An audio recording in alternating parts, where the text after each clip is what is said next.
Nandito tayo ngayon sa isang university sa Nueva Ecija, Science City of Muñoz, Central Luzon State University.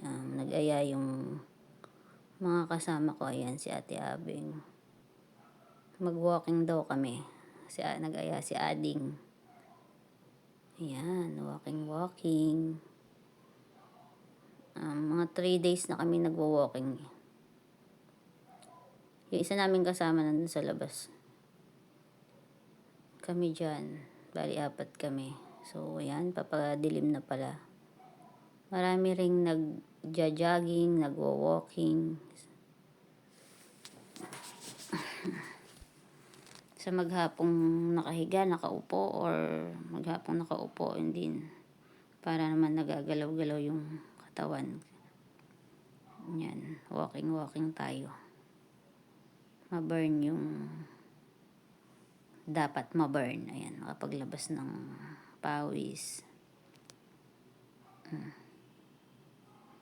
Hindi naman mabilis, saktong lakad lang. Saktong paglalakad. Ayan, tapos nakakakita ka pa ng matatanda na yung mga puno dyan eh.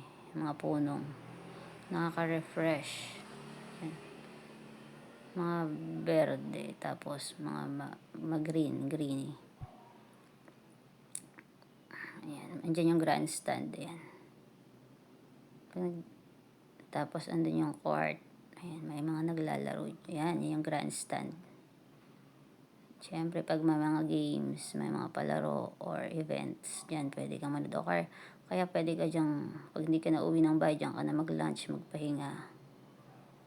Diba, pag magbabaon, kayo malapit ang college dyan, pwede nang lakarin. Kasi inalis naman na bakod dyan eh. So, yung paikot na yan, pwede ka lusutan na yan. Yung mga nakapaikot na colleges. May mga bench din sa ilalim ng puno para mag-review. Yan. 5 times kaming umikot. So, ilang steps siya? 6,000 steps. Kasi wala pa akong apps. Yung kasama ko yung may apps. 6,000 step, 5 ikot niyang oval na yan. Ayan.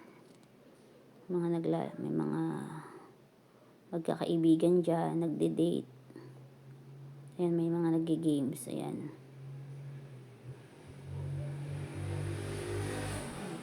Nag-hi sila dyan eh. Tapos,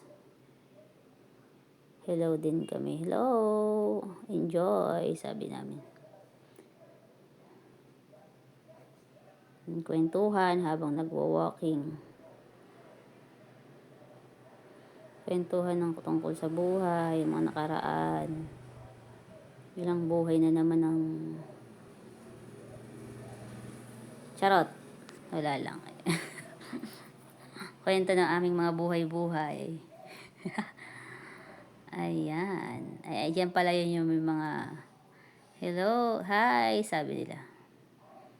Mga masisiyahin, mga happy lang sila kasi nakikita daw nila kaming maraming nagwo-walking. Madami-dami kami ngayon. Yung mga nakaraang araw, medyo konti lang kami ngayon. Marami, may mga nagja-jogging, nagwo-walk, magkakaibigan, magpapamilya, kapatid, mag-boyfriend, mag-girlfriend, magkasama sa trabaho. Merong nag-iisa. Ayan, sa may gilid dyan may nagtitinda ng mga pin. Ayan, nilalagay sa, hindi ko alam tawag eh. Sa ID. Ayan, siya. Tapos kung ano-ano na pagkikwentuhan. Ayan, yung kasama ko kasi nag-aral dyan, nag-dorm daw siya noon. Tapos, nagluluto kayo syempre. Uwi lang daw sa bahay is kukuha ng bigas, ganyan.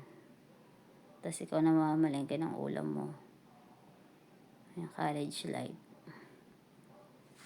Ayan ang ating pangatlong araw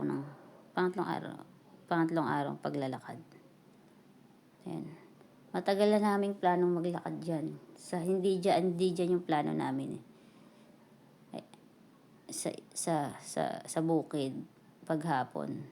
Kaso, ay, magpamilya yan, oh. Uuwi na. Sinisinip na yung kanilang sapi dun sa damuhan. Plano talaga namin maglakad. Matagal na. Last month pa. Pero hindi dyan sa Oval. Hindi dyan sa loob ng university. Dun sa bukid. Papunta sa bukid, tas pabalik dun sa bahay, sa bayan. Hindi na tuloy-tuloy kasi medyo malamig masyado. Ngayon medyo mainit. Hindi na ganong malamig. Sakit kasi sa ulo ng lamig eh. So medyo hindi na talaga malamig ngayon. Pwede nang mag-walk. Walking. Ayan, madilim na din. Ayan, sa may labas may mga nagwo-walking din, tsaka nagja-jogging. Ayan, makikita mo dyan kasabayan namin. So, andun yun yung may ilaw, yun yung mga nagba-volleyball kanina. So, naikot na namin, nasa tapat na kami niyan. Ayan, matatanda yung mga puno nila, ang dami.